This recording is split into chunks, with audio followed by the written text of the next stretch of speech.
News first சக்தி TV பிரதான செய்திகளின் தலைப்புச் செய்திகள். வணக்கம். இது நியூஸ் ஃபர்ஸ்ட் பிரதான செய்திகளின் தலைப்புச் செய்திகள். கல்வி முறைமையில் ஏதோ ஒரு இடத்தில் குறைபாடு நிலவுவதாக ஜனாதிபதி தெரிவிக்கின்றார்.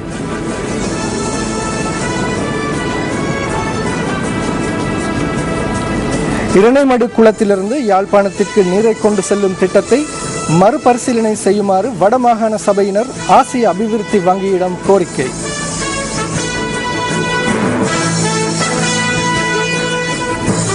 இம்புல்பே பிரதேச சபையின் பிரதி தலைவர் அதன் தலைவரின் அனுமதியின்றி மாதாந்த அமர்வை நடத்தியுள்ளார். இது பற்றிய விரிவான தகவல்கள் மற்றும் மேலும் பல உள்நாட்டு வெளிநாட்டு செய்திகளோடு கலையகத்தில் ரியாஸ் மற்றும் தாரணி. நன்றி ரசோல். அவை இன்றைய எமது தலைப்புச் செய்திகள். இனி விரிவான செய்திகள். இலங்கை தொடர்பான அமெரிக்காவின் பிரேரணைக்கு ஆதரவு அளிக்குமாறு ஐக்கிய நாடுகளின் மனித உரிமைகள் பேரவையில் அங்கம் வகிக்கும் நாடுகளின் தலைவர்களிடம் பிரித்தானிய பிரதமர் டேவிட் கெமரூன் கோரியுள்ளார். ஐக்கிய நாடுகளின் மனித உரிமைகள் பேரவையில் பிரேரணை மீதான வாக்கெடுப்பில் முழு ஆதரவை வழங்குவதற்கு பிரித்தானிய அரசாங்கம் கடுமையான செயற்படுவதாக பிரித்தானிய பிரதமரின் ஊடக பேச்சாளர் மேற்கோள் காட்டி சர்வதேச ஊடகங்கள் செய்தி வெளியிட்டுள்ளன. மனித உரிமைகள் பேரவையில் அங்கத்துவம் வகிக்கும் சில நாடுகளின் தலைவர்களுக்கு பிரித்தானிய பிரதமர் தனிப்பட்ட ரீதியில் கோரிக்கை விடுத்துள்ளதாக ஊடக பேச்சாளர் சுட்டிக்காட்டியுள்ளார். பிரேரணைக்கு ஆதரவளிப்பதன் மூலம் இலங்கையின் மனித உரிமை விடயங்கள் மற்றும் நல்லிணக்கத்தை ஏற்படுத்த உதவ முடியும் என நம்புவதாக பிரித்தானிய பிரதமரின் பேச்சாளர் மேற்கோள் காட்டி செய்தி வெளியிடப்பட்டுள்ளது. தேசிய மனித உரிமைகள் நிறுவனங்களின் பொதுநலவாய அமைப்புகளின் வருடாந்த ஒன்றுகூடல் இன்று ஜெனீவாவில் நடைபெறவுள்ளது. 24 பொதுநலவாய தேசிய மனித உரிமைகள் நிறுவனத்தின் 50 பிரதிநிதிகள் இந்த கூட்டத்தொடரில் பங்கு கொள்ளவுள்ளதுடன் கடந்த நவம்பர் மாதம் பொதுநலவாய அரச தலைவர்கள் மாநாட்டில் அடையாளம் காணப்பட்ட 2015 ஆண்டுக்கான மனித உரிமைகள் மேம்பாட்டு நிகழ்ச்சியினரில் குறிப்பிடப்பட்டுள்ள முக்கிய விடயங்களை நடைமுறைப்படுத்துவதிலும் தேசிய மனித உரிமைகள் நிறுவனங்களின் பங்களிப்பு தொடர்பில் இதன்போது முக்கிய கவனம் செலுத்தப்பட உள்ளது. அத்துடன் மனித உரிமைகள் செயற்பாட்டாளர்களை பாதுகாத்தல் மற்றும் அவர்கள் எதிர்கொள்ளும் சவால்கள் தொடர்பிலும் இதன்போது கலந்துரையாடப்பட உள்ளது. இதேவேளை இலங்கையில் இடம்பெற்றதாக கூறப்படும் மனித உரிமை மீறல் தொடர்பான சுயாதீன சர்வதேச விசாரணைக்கு நியூசிலாந்து ஆதரவு தெரிவிக்க வேண்டும் என நியூசிலாந்தின் 3வது மிகப்பெரிய அரசியல் கட்சியான பசுமை கட்சி வலியுறுத்தியுள்ளது. இலங்கையில் காணப்படும் நிலைமையினை கருத்தில் கொண்டு மனித உரிமைகளை பாதுகாப்பதற்கும் பொறுப்பு கூறுதலுக்கான நடவடிக்கைகளை முன்னெடுப்பதற்கும் அழுத்தம் பிரயோகிப்பதற்கான சந்தர்ப்பம் மனித உரிமைகள் பேரவையின் அமர்வின் மூலம் நியூசிலாந்திற்கு கிடைப்பதாக நியூசிலாந்து பசுமை கட்சியின் மனித உரிமைகளுக்கான ஊடக பேச்சாளர் ஜான் லோஜி குறிப்பிட்டுள்ளார். மனித உரிமை மீறல்கள் தொடர்பான சுயாதீன விசாரணைக்கு ஆதரவளிப்பதற்காகவே ஐக்கிய நாடுகள் சபையில் உள்ள நியூசிலாந்தின் பிரதிநிதிகள் செயற்படுவதாக அவர் சுட்டிக்காட்டியுள்ளார். இலங்கை அரசாங்கத்தினால் முன்னெடுக்கப்பட்ட உள்ளக நடவடிக்கைகள் மதிப்பிழந்துள்ளதாகவும் ஜான் லோஜி தெரிவித்துள்ளார். கடந்த வருடம் நடைபெற்ற பொதுநலவாய அரசு தலைவர்கள் மாநாட்டில் மனித உரிமை மீறல் தொடர்பில் நியூசிலாந்து கருத்து வெளியிடாமை குறித்து வெட்கப்பட வேண்டும் எனவும் அவர் மேலும் தெரிவித்துள்ளார். பரிபூர்ண நல்லிணக்கத்தின் பொருட்டு இலங்கை வெளியிட்டுள்ள அர்ப்பணிப்பு காரணமாக மனித உரிமைகள் பேரவையின் பிரேரணை சமர்ப்பிக்கப்பட்டுள்ளது என மனித உரிமை விவகாரங்களுக்கான ஜனாதிபதியின் விசேட பிரதிநிதி அமைச்சர் மஹிந்த சமரசிங்க கேள்வி எழுப்பியுள்ளார். ஐக்கிய நாடுகளின் மனித உரிமைகள் பேரவையின் 25வது கூட்டத்தொடரில் பங்கேற்பதற்காக ஜெனீவா சென்றுள்ள அமைச்சர் தென் கிழக்காசிய வலய நாடுகளின் பிரதிநிதிகள் மற்றும் கண்காணிப்பு மட்டத்தில் கூட்டத்தொடரில் பங்கு பெற்றுள்ள நாடுகளின் பிரதிநிதிகளான சந்திப்பின் போதே இந்த விடயத்தினை குறிப்பிட்டுள்ளார்.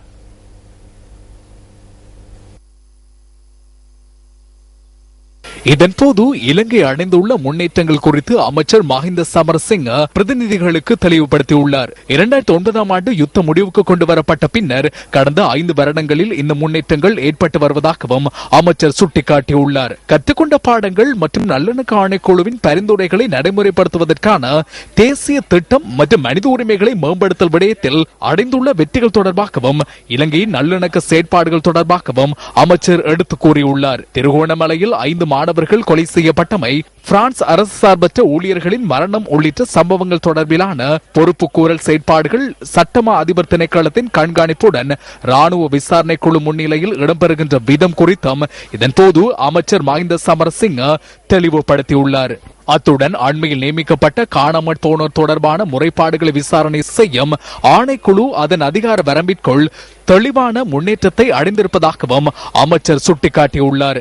நாட்டின் கொள்கைகள் மற்றும் பயன்மிக்க செயற்பாடுகளை இலங்கை மீதான பிரேரணை பிரதிநிதித்துவப்படுத்தவில்லை என்றும் மனித உரிமை விவகாரங்களுக்கான ஜனாதிபதியின் விசேட பிரதிநிதி குறிப்பிட்டுள்ளார். தெரிவு செய்யப்பட்ட நாடுகளை இலக்காக கொண்டு மேற்கொள்ளப்படுகின்ற இத்தகைய செயற்பாடுகள் குறித்து இலங்கை மட்டுமல்லாது ஏனைய நாடுகளும் உன்னிப்பாக கவனம் செலுத்தி உள்ளன என்பதனை புரிந்து கொள்ள வேண்டியிருப்பதாக அமைச்சர் மஹிந்த சமரசிங்க சுட்டிக்காட்டியுள்ளார். இதுபோன்ற செயற்பாடுகளை தோற்கடிப்பதற்காக பொது நோக்கத்தின் அடிப்படையில் தென்கிழக்காசிய நாடுகள் ஒன்றிணைய வேண்டும் என இந்த சந்திப்பில் அமைச்சர் மேலும் கோரிக்கை விடுத்துள்ளார்.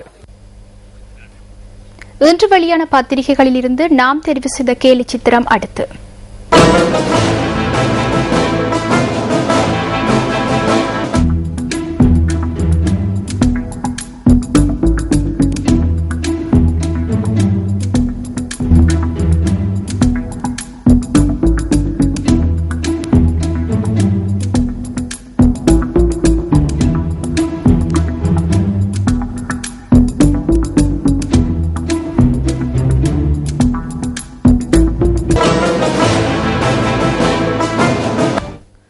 தற்போதைய கல்வி முறையில் ஏதோ ஒரு இடத்தில் குறைபாடு காணப்படுவதாக ஜனாதிபதி மஹிந்த ராஜபக்ச தெரிவிக்கின்றார்.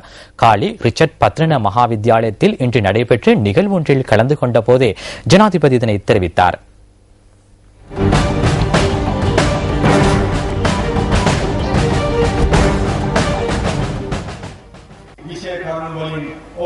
மஹிந்தோதய 1000 பாடசாலை வேலை திட்டத்தின் கீழ் தென் மாகாணத்தில் சில பாடசாலைகள் நிர்மாணிக்கப்பட்டுள்ள மஹிந்தோதய விஞ்ஞான ஆய்வுக்கூடங்கள் ஜனாதிபதியினால் இன்று திறந்து வைக்கப்பட்டன. இதன் அடிப்படையில் முதலில் காலி ரிச்சர்ட் பத்ரன மகாவித்யாலயத்தில் அமைக்கப்பட்ட விஞ்ஞான ஆய்வுக்கூடத்தை ஜனாதிபதி இன்று திறந்து வைத்தார். මේ ලෝකය ජය ගන්න පුළුවන් දරුවෙක් මේ රටට බිහි කරන එක තමයි අපිට අවශ්‍ය වෙන්නේ. உலகத்தை வெற்றி கொள்ளக்கூடிய பிள்ளைகளை உருவாக்க வேண்டும். அதற்கான சிறந்த உதாரணமே அண்மையில் மிகுந்தலை பிரதேச மாணவன் ஒருவன் புதிய கண்டுபிடிப்பொன்றில் ஈடுபட்டு உலகளாவிய ரீதியில் முதலாவதாக தெரிவாகி தங்கப்பதக்கத்தை வென்று கொண்டார். ஆனால் அந்த மாணவனுக்கு கலைத்துறையில் கல்வி கற்க வேண்டிய நிலையே ஏற்பட்டுள்ளது. சிறந்த அறிவு அவனிடம் இருந்த போதிலும் பொறியியல் துறைக்குள் பிரவேசிக்க முடியவில்லை. இன்றுள்ள கல்வி முறையே இதற்கான காரணமாகும். ஆனால் அந்த மாணவனுக்கு புலமை பரிசில் ஒன்று கிடைக்க பெற்று கொரியாவில் உள்ள பொறியியல் பல்கலைக்கழகம் ஒன்றில் கல்வி கற்க வாய்ப்பு கிடைத்துள்ளது. ஆகவே எமது கல்வி முறையில் ஏதோ ஒரு இடத்தில் குறைபாடு உள்ளது. ඉංජිනේරු විද්‍යාව හදාරන්නට කොරියාවට යන්න දැන් සූදානම් වෙනවා. ඉතින් අපිට මොකක් හරි අඩුවක් කොහේ හරි තියෙනවා මේවයි. இதன் பின்னர் காலி ஸ்ரீ சுமங்கலோதய மகாவித்யாலயத்தில் தொழில்நுட்ப ஆய்வுக்கூடத்தையும் தொரப்பே மகாவித்யாலயத்தின் ஆய்வுக்கூடத்தையும் ஜனாதிபதி திறந்து வைத்தார்.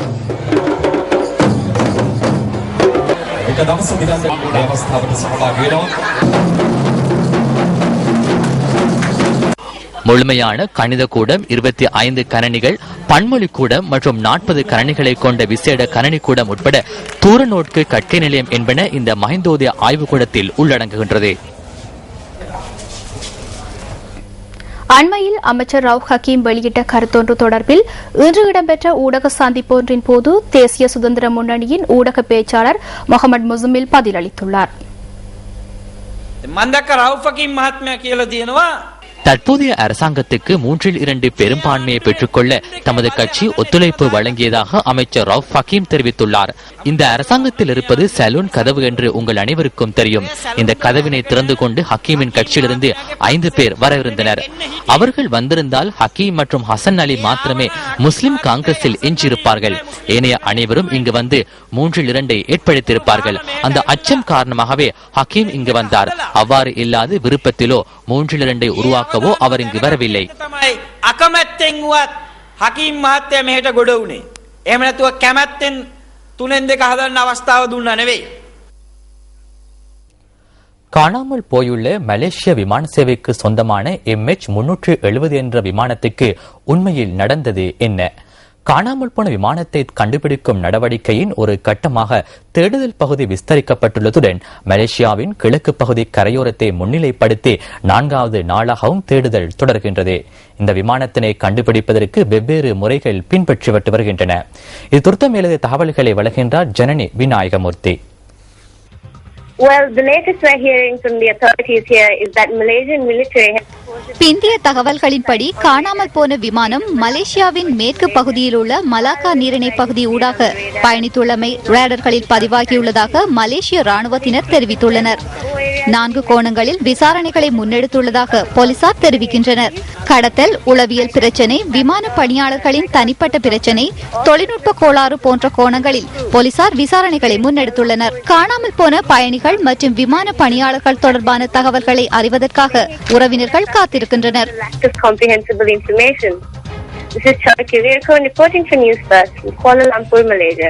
காணாமல் போயுள்ள மலேசியன் ஏர்லைன்ஸ் விமானத்தில் திருடப்பட்ட கடவுச்சீட்டு மூலம் பயணித்துள்ள ஈரானைச் சேர்ந்த இளைஞனுக்கு பயங்கரவாத அமைப்புகளுடன் தொடர்பு இருப்பதற்கான சான்றுகள் எதுவும் இல்லை என மலேசிய போலீசார் தெரிவிக்கின்றனர். 19 வயதான நூர் முகமது மெஹ்ராட் என்ற அந்த இளைஞன் ஜெர்மனிக்கு செல்வதற்கு முயற்சித்திருக்கலாம் என மலேசிய போலீசார் குறிப்பிட்டனர். திருடப்பட்ட ஆவணங்களை பயன்படுத்தி பயணித்த 2வது நபர் தொடர்பான விசாரணைகளும் முன்னெடுக்கப்பட்டு வருகின்றன. MH370 விமானத்தை கண்டுபிடிப்பதற்கான நடவடிக்கைகள் மேலும் விஸ்தரிக்கப்பட்டுள்ளன. திருடப்பட்ட கடவுச்சீட்டுகளை பயன்படுத்தி இருவர் பயணிப்பது பாதுகாப்பு முறைகளில் காணப்படும் குறைகளை வெளிப்படுத்துகின்ற போதிலும் சட்டவிரோத குடியகழ்வில் முக்கியத்துவம் பெறும் பகுதியொன்றில் இந்த செயற்பாடு பொதுவானது என நிபுணர்கள் தெரிவிக்கின்றனர். விமானத்தில் பயணித்தவர்களின் கையடக்க தொலைபேசிகளுக்கு அழைப்பை ஏற்படுத்தும் போது அழைப்பு மணி ஒலிப்பதாக குறிப்பிடும் உறவினர்கள் விமானத்தில் இருக்கும் போது தொடர்பு கொள்வதற்கு முடியாததாகவே இருக்கும் என தெரிவித்து 19 குடும்பங்கள் கைச்சாத்திட்டு அறிக்கையொன்றை வெளியிட்டுள்ளதாக சீன தகவல்கள் குறிப்பிடுகின்றன. இந்த விடயம் தொடர்பில் மக்களின் எதிர்பார்ப்புகள் அதிகரித்துள்ளதுடன் விமானத்தில் பயணித்த தமது உறவினர்கள் தொடர்பான தகவல்களுக்காக மலேசிய பயணிகளின் குடும்பத்தவர்கள் காத்திருக்கின்றனர். எனினும் நாட்கள் கடந்து செல்ல உறவினர்கள் அதிக கவலையுற்றுள்ளனர். பெய்ஜிங் நோக்கி பயணித்த மலேசிய விமானம் இறங்குவதற்கு 1 மணித்தியாலம் முன்னர் காணாமற் போன விடயத்தில் தொடர்ந்து மர்மம் நீடிக்கின்றது.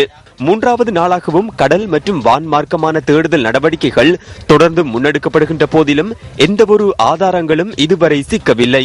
கிளர்ச்சியாளர்கள் விமானத்தினை கடத்தியமைக்கான சாத்தியங்கள் காணப்படுவதாக உள்ளக விசாரணைகளை மேற்கொண்ட மலேசிய சிறப்பு பிரிவு அமெரிக்கா, பிரித்தானியா ஆகிய நாடுகளின் உளவு அமைப்புகள் தெரிவிக்கின்றன. தாக்குதல் நடத்தப்பட்டு விமானம் காணாமற் போனமை மற்றும் தொழில்நுட்ப கோளாறு மற்றும் விமானியின் தவறினால் விமானம் விபத்துக்குள்ளானமைக்கான சான்றுகள் இல்லை என்பதை மலேசிய அதிகாரிகள் உறுதிப்படுத்தியுள்ளதாக அமெரிக்க தகவல்கள் குறிப்பிடுகின்றன. இதேவேளை மலேசியா மற்றும் வியட்நாமின் தென்பகுதியில் தேடுதல் பணிகளில் 10 நாடுகளைச் சேர்ந்த கப்பல்களும் விமானங்களும் ஈடுபடுத்தப்பட்டுள்ளன. 35,000 அடி உயரத்திற்கு பறக்கும் விமானத்திற்கு போதிய அளவு பாதுகாப்பு நடவடிக்கைகள் எடுக்கப்படவில்லையா எனவும் கேள்வி எழுப்பப்பட்டுள்ளது. விமானத்தில் பயணிக்கும் 3/2 பங்கான 227 பயணிகளும் 12 விமான பணியாளர்களும் சீன பிரஜைகள் என்பது குறிப்பிடத்தக்கதாகும். மலேசிய பிரஜைகள் தவிர 7 இந்தோனேஷியர்களும் 6 ஆஸ்திரேலியர்களும் 5 இந்தியர்களும் 4 பிரான்ஸ் நாட்டவர்களும் 3 அமெரிக்கர்களும் இந்த விமானத்தில் பயணித்துள்ளனர்.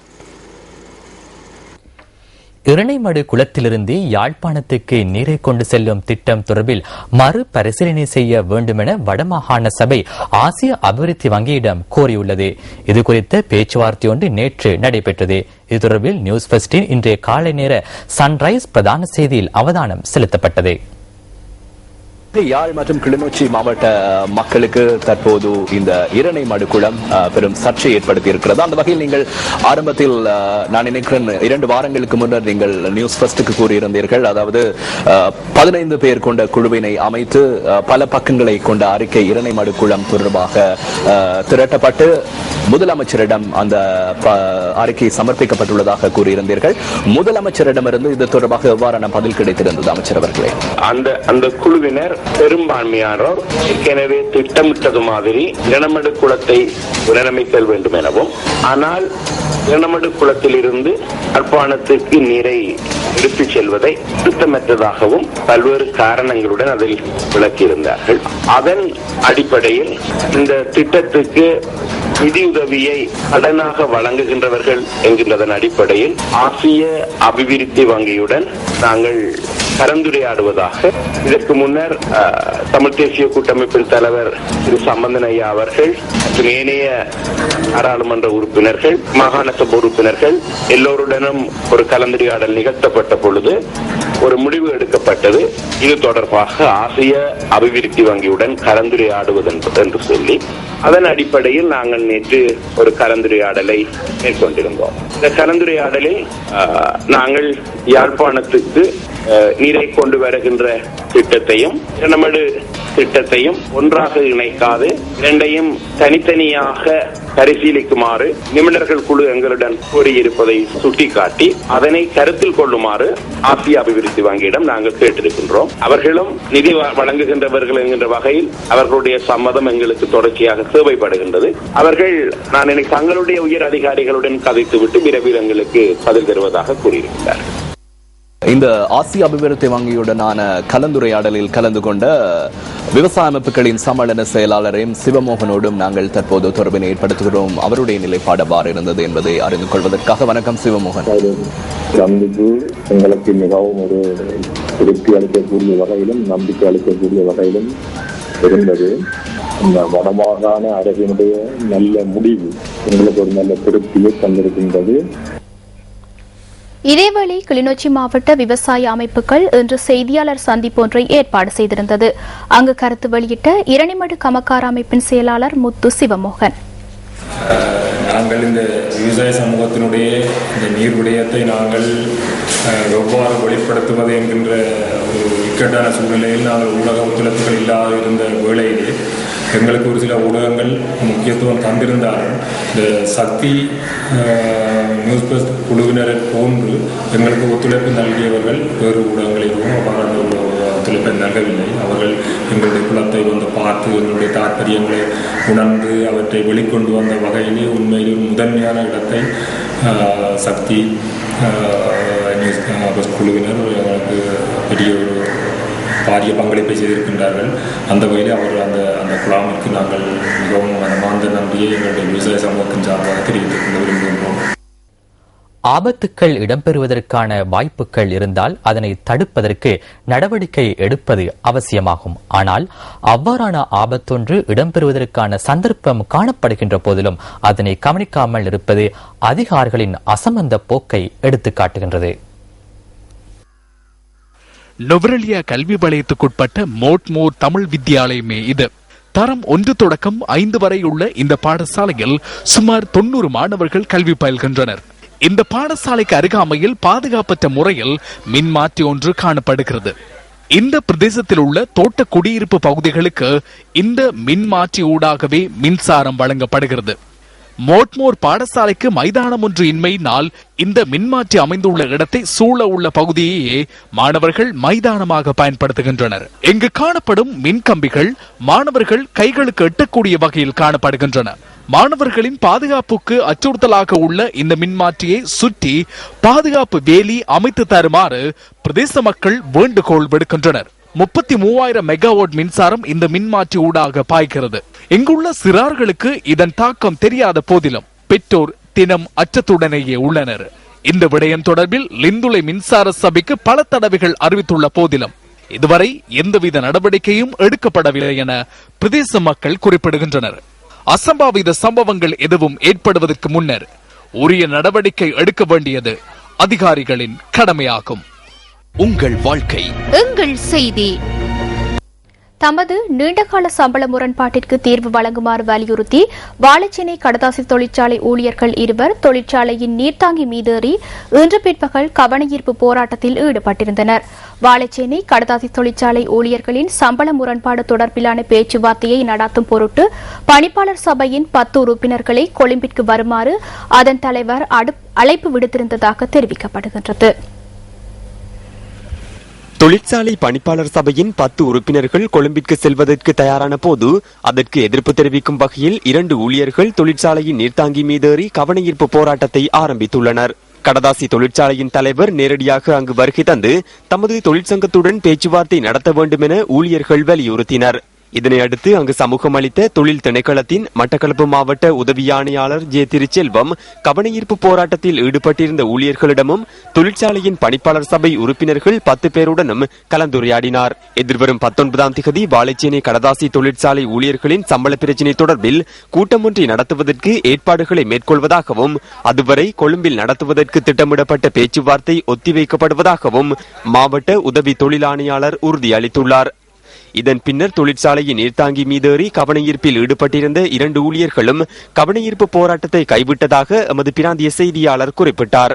எங்களுக்கு இப்ப இதுல கமிஷனர் வந்த இடத்துல அவ எங்களுக்கு தவணை ஒன்று தந்திருக்கிறான். அந்த தவணைக்கு முன்னாடி நாங்க அவனை தொலைபேசியில காய்ச்சாவ நீங்க இறங்கி வாங்க, நாங்க நல்ல முடிவு எடுத்திருக்கிறோம், நீங்க வந்து போட்டு நல்ல 19ஆம் தேதி நல்ல முடிவு ஒன்று வரும் சொன்ன நாங்க இறங்கி வந்துருக்கோம். 3 மாதம் சம்பளம் இல்ல, நாங்க பெரிய கஷ்டத்துல எங்க பொஞ்சா பிள்ளை எல்லாம் பெரிய கஷ்டப்படுது. நாங்க இங்க தொழில் செஞ்சுட்டு நாங்க எங்க சம்பளம் கேட்டு போற எங்களுக்கு சம்பளத்தை எடுத்தாங்க. எங்களுக்கு இந்த சம்பளம் இல்ல, இந்த சேமன் எங்களுக்கு தேவையில்லை. இந்த சேமன் இருந்தாலும் சொன்னா எங்க தொழிலாளர் அவ்வளவு விருப்பம் இல்லை. அதனால நாங்க ஏறிக்கோம். நாங்க ஏறின மட்டும் இல்ல, நாங்க தற்கொலை பண்ண கூட தயாரிக்கோம். ஐக்கிய இலங்கை பொதுசன கட்சியின் காலி மாவட்ட வேட்பாளர்கள் சிலர் நேற்று செய்தியாளர் சந்திப்பொன்றை ஏற்பாடு செய்திருந்தனர். கத்தலுவ பிரதேசத்தில் இந்த ஊடக சந்திப்பு இடம்பெற்றது. இதன்போது ஐக்கிய தேசிய கட்சியின் தலைமைத்துவம் தொடர்பிலும் அதன் பின்னடைவுகள் தொடர்பிலும் கருத்து வெளியிடப்பட்டது. காலி மாவட்டத்துக்கு ஐக்கிய தேசிய கட்சி குழு ஒன்றை களமிறக்கியுள்ளது. முடிந்தால் அந்த குழு ரணிலை இறக்கியேனும் எதிர்வரும் மாகாண சபை தேர்தலில் வெற்றி பெற்று காட்டுமாறு நாம் சவால் விடுக்கின்றோம். ரணில் விக்ரமசிங்கவினால் எதிர்வரும் மாகாண சபை தேர்தலில் மட்டுமல்ல, மாறாக ஐக்கிய தேசிய கட்சியை வெற்றி பாதைக்கு கொண்டு செல்வதற்கோ அரசாங்கம் ஒன்றை அமைக்கவோ ஒருபோதும் முடியாது என நாம் திட்டவட்டமாக கூறுகின்றோம். இந்த தேர்தலில் போட்டியிடுவதற்கான சந்தர்ப்பத்தை மைத்ரி குணரத்னவுக்கு அவர்கள் வழங்கவில்லை. அதற்கான பிரதிபலனை காலி மாவட்டத்தில் நாங்கள் வெளிப்படுத்துவோம்.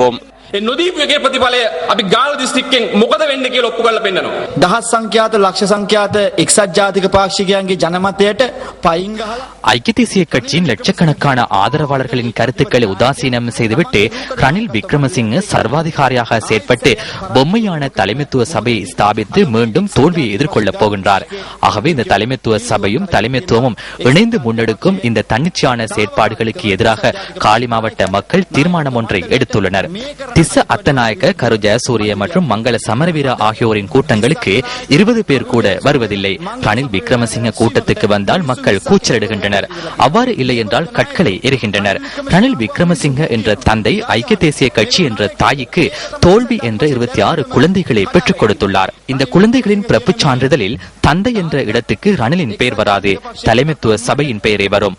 அவர்களுக்கு பதவி மாத்திரமே தேவையாக உள்ளது. ஆகவேதான் கட்சியின் ஆதரவாளர்கள் ஒன்றிணைந்து சிறந்த முறையில் பதில் வழங்க காத்திருக்கின்றனர். அரசாங்கத்தை பொதுமக்கள் இன்று வெறுத்துள்ளனர். ஆனால் ஐக்கிய தேசிய கட்சியை மக்கள் கருத்தில் கொள்வதில்லை. மாற்று விடயங்களை அவர்கள் தேடுகின்றனர். ஆகவே இந்த மாற்றமாக நாம் இருக்க தீர்மானித்துள்ளோம். අද ආණ්ඩුව කලකිරලා මිනිස්සු ඉන්නවා. නමුත් එක්සත් ජාතික පක්ෂ දිහා බලන්නේ නැහැ. අද විකල්පයක් හොයනවා. ඉතින් අන්නේ නිසා මෙන්න මේ විකල්පය වෙන්න අපි තීන්දුව කරලා තියෙනවා. ரத்னபுரி மகவலவத்த பிரதேசத்தில் போலீசாரின் துப்பாக்கி பிரயோகத்தில் சந்தேக நபர் ஒருவர் உயிரிழந்துள்ளார். மலல்கம பிரதேசத்தில் மாணிக்கக்கல் வியாபாரி ஒருவர் கொலை செய்யப்பட்ட சம்பவத்தின் பிரதான சந்தேக நபரை இன்று கொலை செய்யப்பட்டதாக போலீசார் தெரிவித்தனர். குறித்த வியாபாரியின் கொலை சம்பவம் தொடர்பில் கைது செய்யப்பட்டுள்ள 2 சந்தேக நபர்கள் துப்பாக்கிகளை மறைத்து வைத்துள்ள இடத்திற்கு சந்தேக நபர்களை அழைத்துச் சென்றபோது சந்தேக நபர்கள் அங்கு மறைத்து வைத்திருந்த கைக்குண்டொன்றின் மூலம் போலீசாருக்கு தாக்குதல் மேற்கொள்ள முற்பட்டுள்ளதாக போலீசார் தெரிவித்தனர். இதன்போது போலீசார் சந்தேக நபர்கள் மீது துப்பாக்கிச் சூடு நடாத்தியுள்ளனர். அவர் ரத்னபுரி வைத்தியசாலையில் அனுமதிக்கப்பட்டதன் பின்னர் உயிரிழந்துள்ளதாக போலீசார் தெரிவித்தனர். அவருடன் இருந்த மற்றைய சந்தேக நபர் போலீசாரினால் கைது செய்யப்பட்டுள்ளார். உயிரிழந்த சந்தேக நபர் ஹம்பாந்தோட்டை வீரக்கட்டிய பிரதேசத்தைச் சேர்ந்தவர். சுமித் வீரசிங்க என்ற 42 வயதான மாணிக்கக்கல் வியாபாரி தனது வீட்டிற்கு முன்பாக இருக்கும் போது கடந்த மாதம் கொலை செய்யப்பட்டார். காரில் வந்த வியாபாரி மீது துப்பாக்கிச் சூடு நடாத்திய சந்தேக நபர்கள் அவரின் மனைவியின் மாலையையும் கொள்ளையிட்டு சென்றிருந்தனர். මෙම සැකකරු අත්අඩංගුවට ගැනීමෙන් අනතුරුව විශේෂයෙන්ම இந்த சந்தேக நபர் கைது செய்யப்பட்ட பின்னர் இதனுடன் தொடர்புடைய மற்றொரு சந்தேக நபரும் அவர்களுக்கு தங்குமிட வசதிகளை பெற்றுக் கொடுத்த பெண்ணின் கணவரும் கைது செய்யப்பட்டார். சுகத் சமிந்த அல்லது பாலங்கட ஹீன் மல்லி அல்லது பாலங்கட ஹீனா என்ற சந்தேக நபரை இவ்வாறு உயிரிழந்துள்ளார். ரத்னபுரி போலீஸ் நிலையத்தின் குற்றத்தடுப்பு பிரிவின் நிலைய பொறுப்பதிகாரி இன்று காலை அவர்களிடம் விசாரணைகளை மேற்கொண்ட போது ரத்னபுரி மகவெல்ல வந்த பிரதேசத்தில் ஆயுதங்களை மறைத்து வைத்துள்ளதாக கூறியுள்ளனர். அதன்படி இன்று காலை 7:50 அளவில் அங்குள்ள காட்டுப் பகுதிக்கு போலீசார் அவர்களை அழைத்துச் சென்றபோது அங்கிருந்த கைக்குண்டு ஒன்றின் மூலம் போலீசார் மீது தாக்குதல் நடத்த முற்பட்டுள்ளனர். அவர் 36 குற்றச்செயல்களுடன் தொடர்புபட்டுள்ளார். 16 வருடங்களாக இவ்வாறான குற்றச்செயல்களில் ஈடுபட்டுள்ளார். அத்துடன் 11 மனித படுகொலைகளுடன் தொடர்புபட்டுள்ளதாக தகவல்கள் கிடைத்துள்ளன. 16දී මොහු අපරාධ සිදු කර තිබෙන්නේ මේන් මොහු මනුෂ්‍ය ඝාතන 11කට සම්බන්ධ බවට තොරතුරු ලැබිලා තියෙනවා. அமைச்சர் லக்ஷ்மண் யாப்பா அபேவர்தனவின் தாயாரான காலஞ்சென்ற ஹேமலதா ஹெட்டியாரச்சி அம்மையாரின் பூதவுடல் மாத்தரை மாக்கும்பர பகுதியில் உள்ள அன்னாரின் இல்லத்தில் வைக்கப்பட்டுள்ளது. ஹேமலதா ஹெட்டியாரச்சி தனது 86வது வயதில் நேற்று முன்தினம் காலமானார். ஹேமலதா ஹெட்டியாராச்சியின் பூத உடலுக்கு இறுதி அஞ்சலி செலுத்துவதற்காக சமய தலைவர்கள், பாராளுமன்ற உறுப்பினர்கள், அமைச்சர்கள் உள்ளிட்ட பலரும் அன்னாரின் வீட்டிற்கு சென்றிருந்தனர்.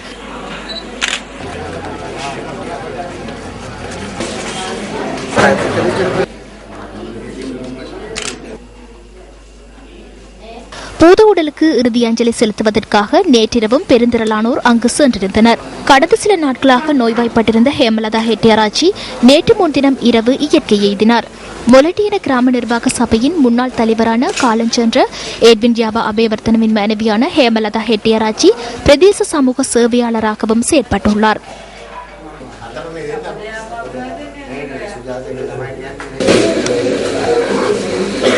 ஐக்கிய தேசிய கட்சியின் கொழும்பு மாவட்ட வேட்பாளர் SM மரிக்கார் நேற்று கூட்டம் ஒன்றில் கலந்து கொண்டார்.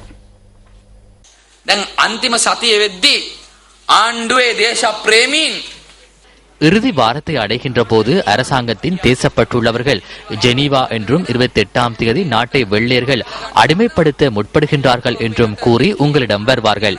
நாட்டை பிளவுபடுத்த முயற்சிக்கின்றனர், பிரபாகரனை மீண்டும் உருவாக்குகின்றனர் என்றும் கூறுவார்கள். இவற்றுக்கு ஏமாற வேண்டாம். இம்முறை ஏமாந்தால் பட்டினியால் சாகும் நிலை ஏற்படும். அது மாத்திரமன்றி அரிசி, பால்மா, சீனி மற்றும் தேயிலை உட்பட அனைத்து உணவுப் பொருட்களுக்கும் வரி அதிகரிக்கப்படும். දෙවේල කාපු කටියට එක වෙලා ගන්න වෙන්නේ. ඊට පස්සේ තමුන්නාන්සලා කඩෙන් මිලදී ගන්න හාල්, කිරිපිටි, පරිප්පු, සීනි, තේකොළ හැම එකටම බදු වැඩි වෙයි. ஆங்கில மொழி கல்வியை கிராமத்துக்கு கொண்டு செல்வதற்கான வேலை திட்டம் ஒன்றை ஆரம்பிப்பதாக ஐக்கிய மக்கள் சுதந்திர கூட்டமைப்பின் கம்பஹா மாவட்ட வேட்பாளர் சட்டத்தரணி சுசாரதினால் நேற்று இடம்பெற்ற கூட்டம் ஒன்றில் தெரிவித்தார். கிரிந்திவெல பண்டாரநாயக்கபுர பிரதேசத்தில் இந்த கூட்டத்தை சட்டத்தரணி சுசாரதினால் ஏற்பாடு செய்திருந்தார். சிறுவர்களின் கல்விக்காக எம்மால் பல விடயங்களை முன்னெடுக்க முடியும். பிரத்யேக வகுப்புகளில் மாத்திரமே குழந்தைகளுக்கு பெற்றோர்கள் ஆங்கில கல்வியை வழங்குகின்றனர். இதனை அனைவராலும் செய்ய முடியுமா என்பதும் எமக்கு தெரியும். இங்குள்ள இளைஞர் யுவதிகள் இவ்வாறு பிரத்யேக வகுப்புகளுக்கு சென்று ஆங்கிலம் கற்றுள்ள போதிலும் ஆங்கிலம் பேச முடியாது. ஆகவே உரிய வகையில் கல்வி முறைமையை அமைத்து ஆங்கில கல்வியை கற்பிக்க வேண்டும். இதற்கான திட்டம் கிராமப்புறத்தில் ஸ்தாபிக்கப்பட வேண்டும்.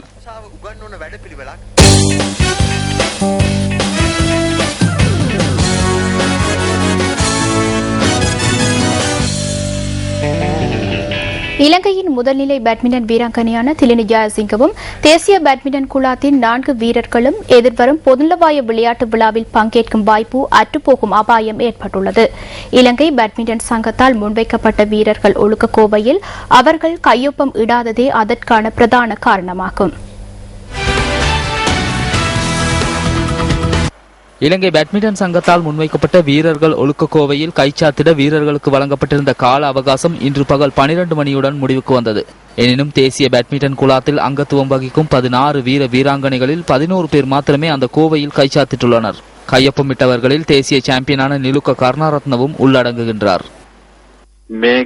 இது பல வருடங்களாக இருந்து வரும் பழமையான ஒரு சட்ட வரைபாகும். கடந்த முறை கைச்சாத்திடப்பட்ட கோவையில் சிறு மாற்றங்கள் கூட ஏற்படுத்தப்படாத ஒன்றான கோட் ஆஃப் கண்டக்டிலேயே கையொப்பமிட கூறப்பட்டது. இலங்கை பேட்மிண்டன் போட்டியில் நீடிக்கின்றது. இன்று 12 மணியாகும் போது எவரேனும் ஒருவர் இதில் கையொப்பமிடாவிட்டால் அவர்களை பொதுநலவாய விளையாட்டு விழாவுக்கான பயிற்சிகளில் நாம் இணைத்துக் கொள்ள மாட்டோம் என்பதை தெரிவித்திருந்தோம். 2-3 பேர் தனிப்பட்ட ரீதியில் கையொப்பமிடாமல் இருப்பதானது அவர்களின் சுய இலாபத்துக்காக முழு நாட்டையும் காட்டிக் கொடுக்கும் செயற்பாடாகும். நியூஸ் ஃபர்ஸ்டின் டுநைட் செய்தியை 10:45க்கு எதிர்பாருங்கள். வணக்கம். வணக்கம்.